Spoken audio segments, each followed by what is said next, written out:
গভীৰ শ্ৰদ্ধা জ্ঞাপন কৰিছোঁ। ভোগোলনি আৰু দগভোলনি গাঁৱৰ ৰাইজৰ উদ্যোগত আৰু ৰাঙলী পথাৰ ৰাইজৰ সহযোগত অনুষ্ঠিত হোৱা বিহু সন্মিলনৰ আজিৰ এই অনুষ্ঠানৰ মাননীয় সভাপতি আমাৰ শ্ৰদ্ধাৰ শিক্ষাগুৰু সমাজ জীৱনৰ আটাইতকৈ এগৰাকী গুৰুত্বপূৰ্ণ শ্ৰদ্ধেয় শিক্ষক নাহৰকটীয়া উচ্চতৰ মাধ্যমিক বিদ্যালয়ৰ পৰা অৱসৰ গ্ৰহণ কৰা এই সমগ্ৰ অঞ্চলৰ শ্ৰদ্ধাভাজন শিক্ষাগুৰু মাননীয় শ্ৰীযুত ৰমেশ নাহৰকা ছাৰ,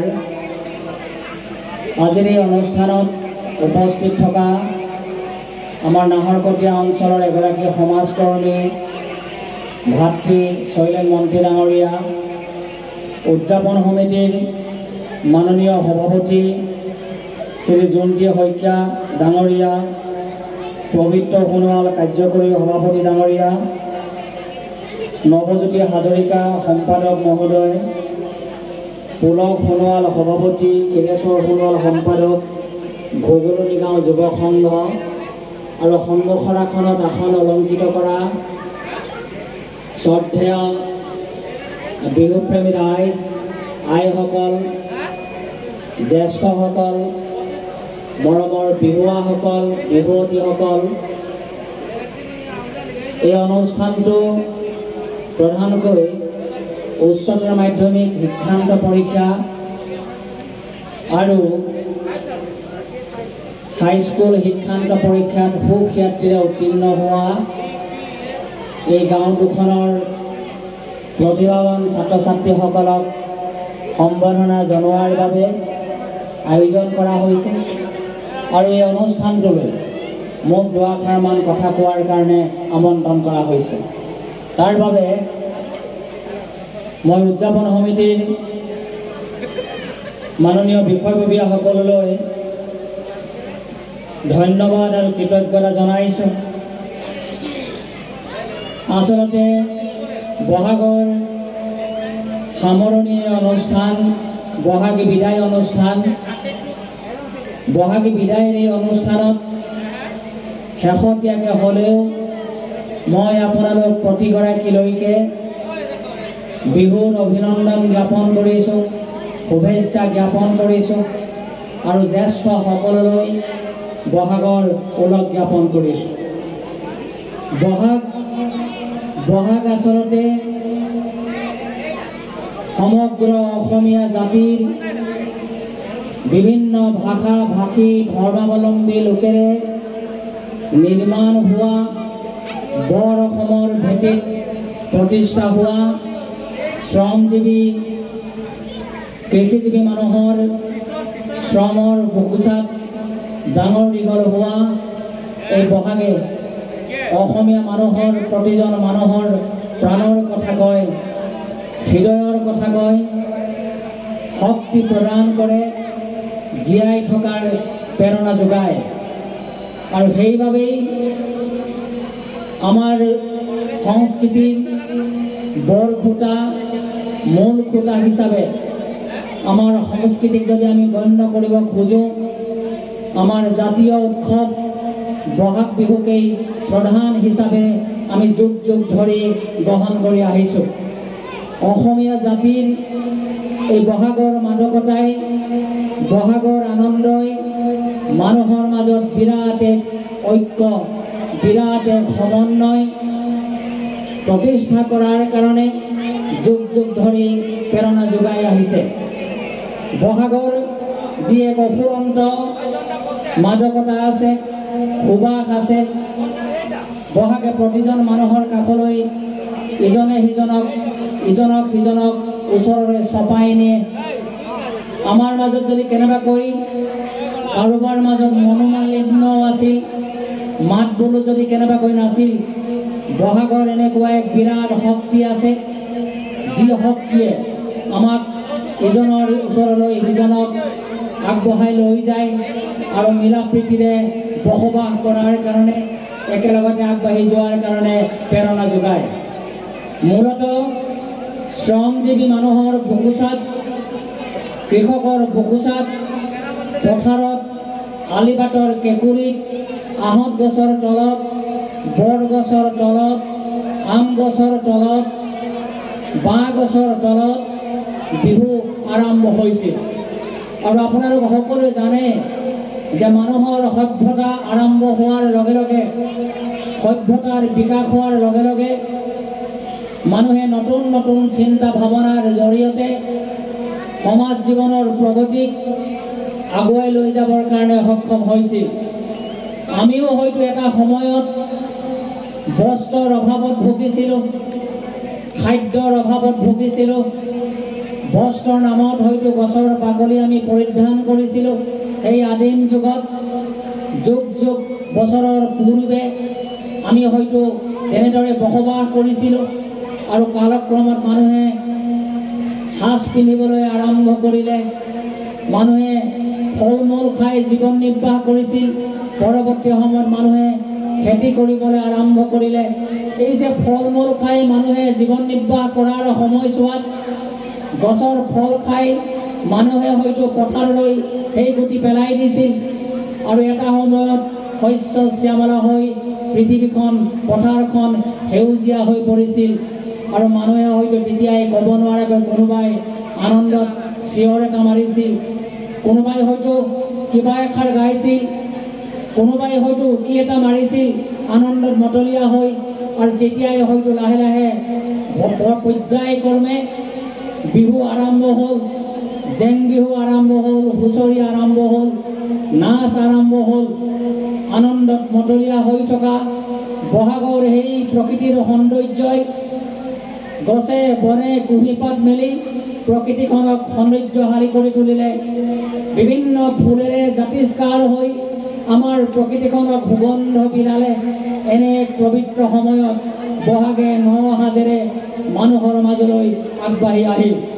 আৰু আপোনালোক সকলোৱে জানে আহোম ৰাজত্ব কালৰ সময়ত পথাৰৰ বিহু, গছৰ তলৰ বিহুৱে মানুহৰ মনৰ আনন্দ কঢ়িয়াই লৈ ফুৰা, বছৰত মানুহক সুবাস বিতৰণ দিয়া, মানুহৰ জীৱনক নতুন জীপাল কৰি তোলা সেই বহাগক আহোম ৰাজত্ব কালৰ সময়ত চাওলুং চুকাফাই নিৰ্মাণ কৰা বৰ অসমৰ ভেটিত বিভিন্ন জাতি জনগোষ্ঠীৰ সমন্বয়ৰ মাজত গঢ় লৈ উঠা বিৰাট এক সমন্বয়ৰ সত্তাক স্বৰ্গদেউ ৰুদ্ৰসিংহই ৰাজ দৰবাৰলৈ আমন্ত্ৰণ কৰি আনিলে আৰু ৰাজ দৰবাৰত বিহু আমন্ত্ৰণ কৰি ৰজাই সেই হুঁচৰিৰ সন্মুখত আশীৰ্বাদ ল'লে, আঁঠু কাঢ়িলে আৰু ৰজাই সেই বহাগৰ বিহুক জাতীয় উৎসৱ হিচাপে নামকৰণ কৰিলে। আৰু পৰৱৰ্তী সময়ত গাঁওখনৰ গাঁওবুঢ়াৰ ঘৰত, মেধিৰ ঘৰত, সাঁতোৰাৰ ঘৰত আৰু গাঁওখনৰ চোতালে চোতালে বিহু আৰম্ভ হ'ল। এয়াই হৈছে বিহুৰ বহাগৰ এক যাত্ৰাৰ উকমুকনি। আৰু পৰৱৰ্তী সময়ত বহাগে ন ন সাজ সজ্জাৰে আপোনাৰ আৰু মোৰ মাজলৈ আহিবৰ কাৰণে আৰম্ভ কৰিলে। কিন্তু মূলতঃ আমাৰ পৰম্পৰা, আমাৰ সংস্কৃতি, আমাৰ সত্তাক আমি যদি পাহৰি থাকোঁ, গছৰ মূল শিপাডাল নাইকিয়া হৈ গ'লে বা দুৰ্বল হৈ গ'লে যেনেকৈ গছডাল থিয় হৈ নাথাকে, গছডাল বতাহত ভাগি পৰে, ঠিক তেনেকৈ আমাৰ এটা জাতিৰ যদি সংস্কৃতি নাথাকে, আমাৰ যদি সাহিত্য নাথাকে, আমাৰ যদি ভাষা নাথাকে, আমাৰ যদি মাতৃভাষা নাথাকে, আমি যদি জীয়াই থকাৰ সবল হিচাপে আমাৰ সাজপাৰ নাথাকে, আমাৰ পৰম্পৰাগত খাদ্য সম্ভাৰ নাথাকে, আমি যদি জ্যেষ্ঠসকলক সন্মান কৰিব নাজানো, কনিষ্ঠসকলক জ্যেষ্ঠসকলে যদি মৰম কৰিব নাজানে, তেতিয়াহ'লে অসমীয়া বৰ অসম ভেটি নিৰ্মাণ হোৱা বিৰাট সংস্কৃতিৰ পৰম্পৰাত ঘূণে ধৰিব। আৰু ঘূণে ধৰাৰ লগে লগেই অসমীয়া জাতি পৃথিৱীৰ পৰা বিচ্ছিন্ন হৈ যাব। যি জাতিয়ে নিজৰ সংস্কৃতিক চিনি নাপায়, যি জাতিয়ে নিজৰ সংস্কৃতিক শ্ৰদ্ধা কৰিব নাজানে, যি ঢোল পেঁপা গগনা বাঁহী হুঁচৰি সাজপাৰ আপুৰুগীয়া সম্পদ সাজপাৰ যি মানুহে চিনি নাপায়, সেই মানুহে ভৱিষ্যতে পৃথিৱীখনত জীয়াই থাকিব পাৰিব কেৱল মাত্ৰ এই যে প্ৰগতিশীল পৃথিৱীখনত কেউ কিছু নোহোৱাকৈ আগগুৰি নোহোৱাকৈ হুলুক ভুলুককৈ জীয়াই থাকিব পাৰিব। সেইকাৰণে এই যে ভোকলনি গাঁৱত আপোনালোকে বিহু সন্মিলন উদযাপন কৰিছে আৰু অসমীয়া সংস্কৃতিক জীয়াই ৰখাৰ বাবে বিৰাট এক সংকল্প লোৱাৰ বাবে আপোনালোকে আগবাঢ়িছে। তাৰ বাবে মই পুনৰ আপোনালোকলৈ গভীৰ শ্ৰদ্ধা কৃতজ্ঞতা জ্ঞাপন কৰিছোঁ। আৰু লগে লগে বহাগৰ এই আনন্দৰ মাজতেই বহাগ বিহুৰ এই সুবাসৰ মাজত গাঁওখনলৈ আমাৰ প্ৰতিভাৱান ছাত্ৰ ছাত্ৰীসকলে ভাল ফলাফল দেখুৱাই গৌৰৱ কঢ়িয়াই লৈ আহিছে। তাৰ বাবে আমি পিতৃ মাতৃসকলক গাঁওবাসী ৰাইজক আৰু মৰমৰ ছাত্ৰ ছাত্ৰীসকললৈ আমাৰ অভিনন্দন জ্ঞাপন কৰিছোঁ। এনে পবিত্ৰ সময়ত বহাগ মাহ এটা পবিত্ৰ সময় আৰু এই পবিত্ৰ সময়ত এই ঐতিহ্যমণ্ডিত গাঁওকেইখনৰ আমাৰ স্বনামধন্য ব্যক্তিসকলে যেনেকৈ অসমক প্ৰতিনিধিত্ব কৰিছে, এই গাঁওখনৰ পৰা বিশেষ বিষয়াই অসমৰ মূল ভেটিত শিক্ষা জগতত দপদপাই আছিল। বিশিষ্ট খেলুৱৈসকল এই গাঁৱৰ পৰা উদ্ভাৱন হৈছে, সৃষ্টি হৈছে। সেইখন গাঁৱত আমাৰ উঠি অহা নৱপ্ৰজন্মৰ ছাত্ৰ ছাত্ৰীসকলে ভাল ফলাফল দেখুৱাই আজি সম্বোধিত হ'বলৈ, অভিনন্দিত হ'বলৈ তেওঁলোক সক্ষম হৈছে। সেইবাবে এই ভৱিষ্যতৰ সোণালী সপোন দেখা নৱ প্ৰজন্মলৈ আমি মৰম জ্ঞাপন কৰিছোঁ, অভিনন্দন জনাইছোঁ। তেওঁলোক সমাজৰ একোজন সুস্থ নাগৰিক হিচাপে গাঁওখনৰ, অঞ্চলটোৰ, ৰাজ্যখনৰ, দেশখনৰ উত্তৰণৰ বাবে নিজকে পাৰদৰ্শী ব্যক্তি হিচাপে, এগৰাকী নাগৰিক হিচাপে গঢ়ি তোলাৰ কাৰণে চেষ্টা কৰিব। আৰু মই সেইসকল প্ৰতিভাৱান ছাত্ৰ ছাত্ৰীৰ কাৰণে আপোনালোক সকলোকে এটা হাত চাপৰি মাৰি দিবৰ কাৰণে মই অনুৰোধ জনাইছোঁ। দিয়ক অকণমান ভালকৈ ডাঙৰকৈ এটা হাত চাপৰি দিয়ক। এই যে প্ৰতিভাৱান ছাত্ৰ ছাত্ৰীসকলক আপোনালোক উদযাপন সমিতিয়ে যুৱ সংঘই অভিনন্দন জনাবৰ কাৰণে প্ৰয়াস কৰিছে, সেইটো হৈছে এটা প্ৰেৰণা। আমি যদি প্ৰেৰণা দিব জানো, কেনে প্ৰেৰণা দিম আমি? জ্যোতিপ্ৰসাদ আগৰৱালাই কৈছে, সংস্কৃতি হ'লে সি শিল্পময় সংস্কৃতি হ'ব লাগিব।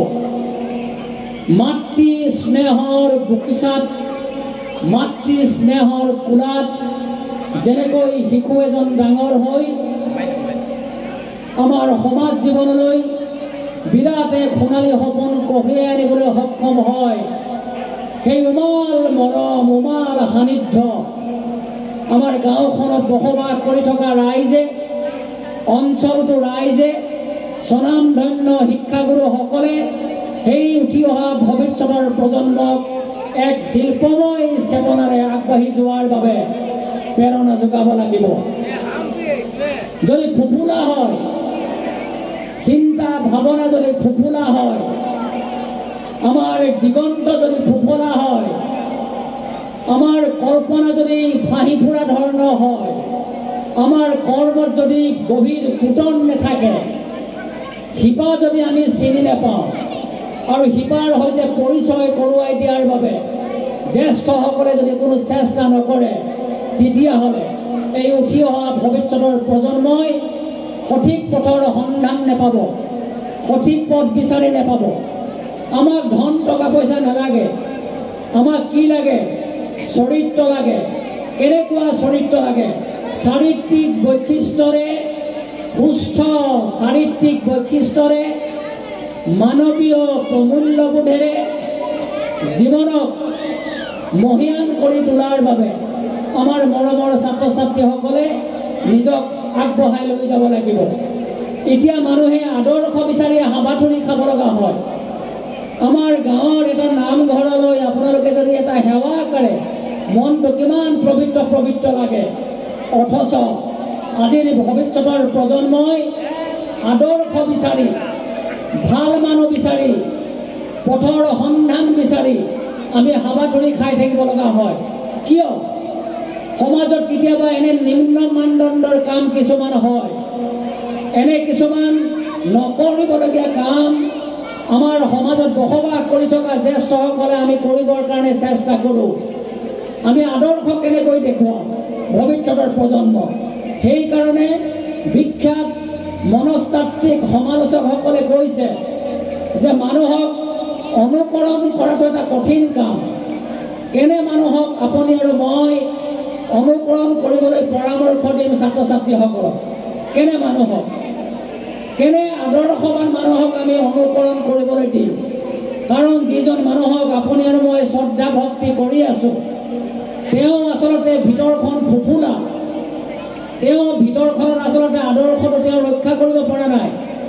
কেইটামান দিনৰ পিছতেই ভালকৈ যদি লক্ষ্য কৰা যায়, তেওঁৰ চৰিত্ৰৰ মাজত, তেওঁৰ চাৰিত্ৰিক বৈশিষ্ট্যৰ মাজত ক'ৰবাত গণ্ডগোল আছে, ক'ৰবাত গণ্ডগোল আছে।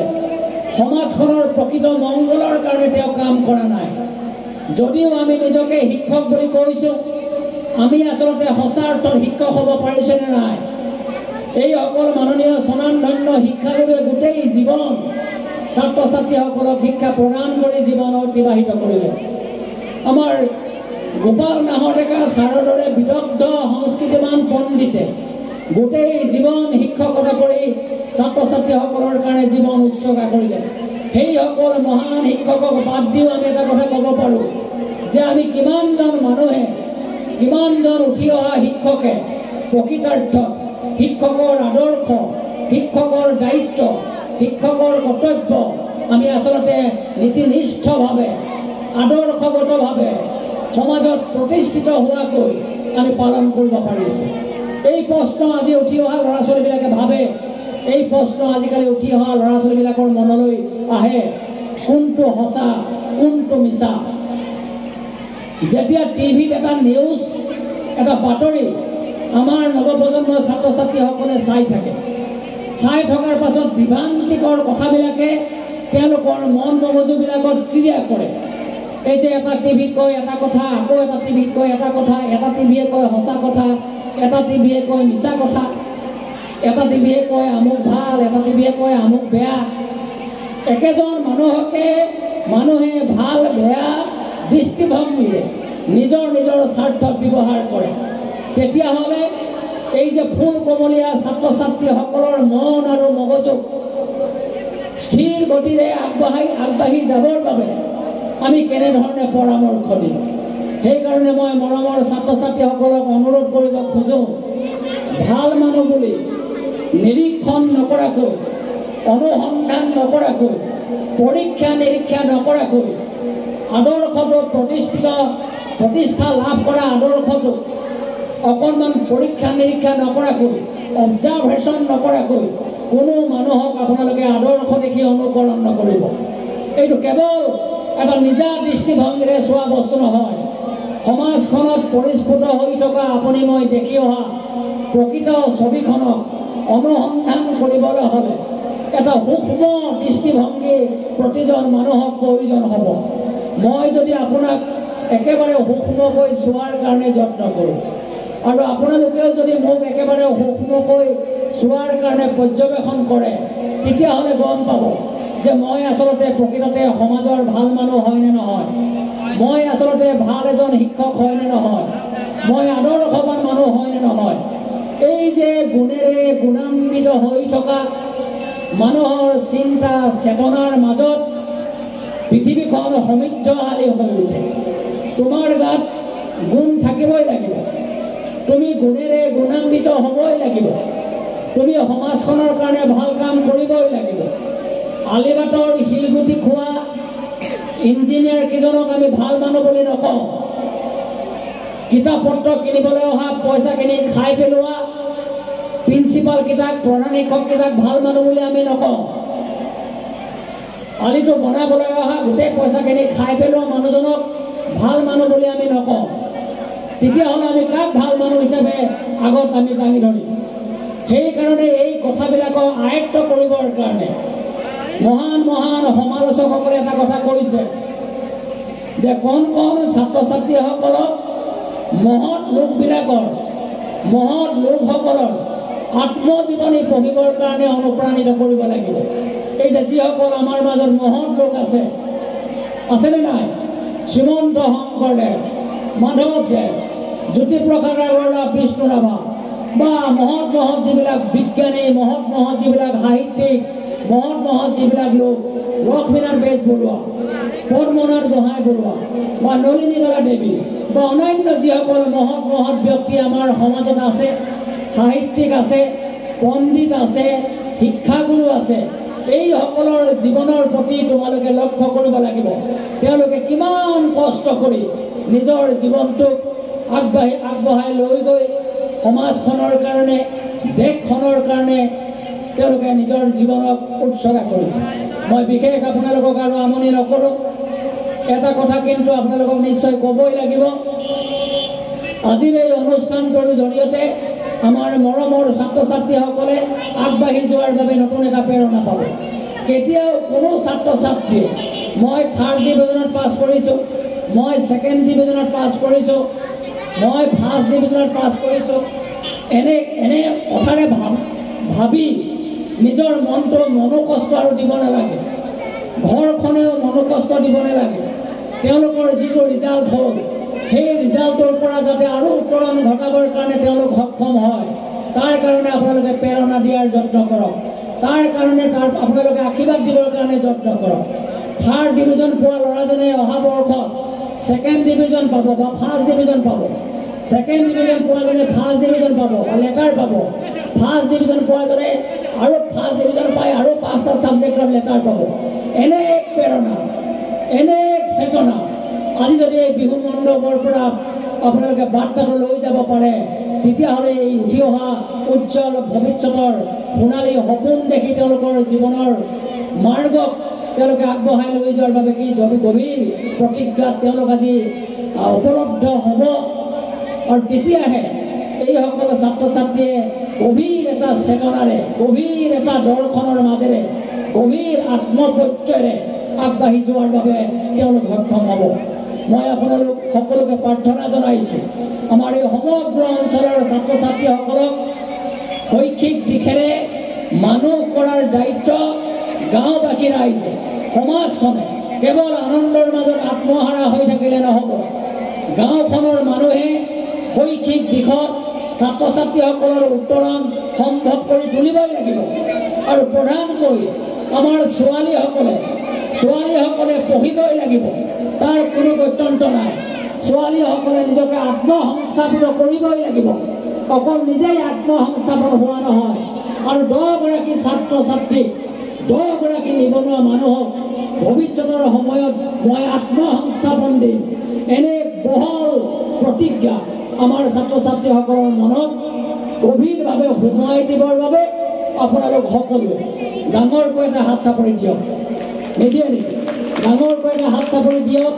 এটা আত্মপ্ৰত্যয় উত্তৰণৰ পৰা উত্তৰণৰ দিশে, তাৰ পাছত আৰু উত্তৰণৰ দিশে।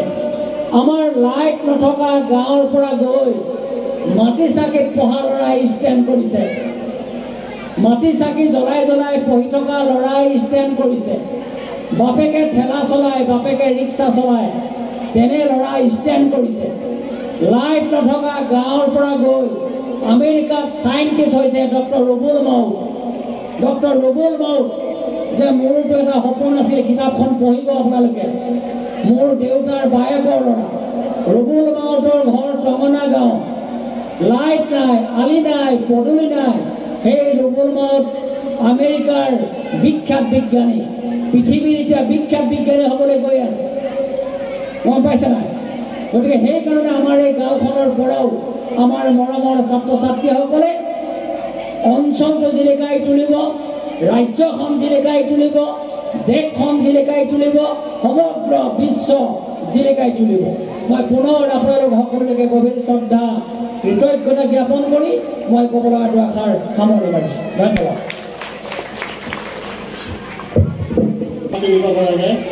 সেইকাৰণে মই এইখন গাঁৱৰ ব্যক্তিজনৰ কথা উল্লেখ কৰিছিলোঁ।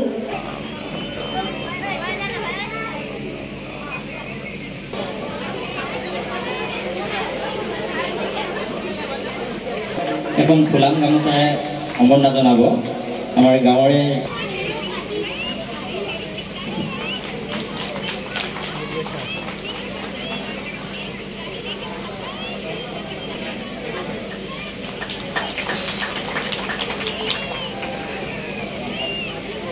আৰু সাজু হৈ থাকিব বিষ্ণুজ্যোতি হাজৰিকা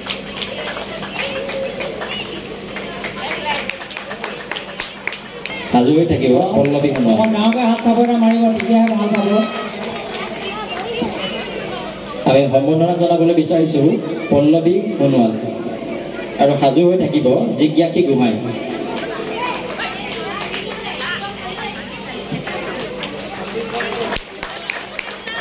আমি সম্বৰ্ধনা জনাবলৈ বিচাৰিছোঁ জিজ্ঞাসী গোহাঁই আৰু সাজু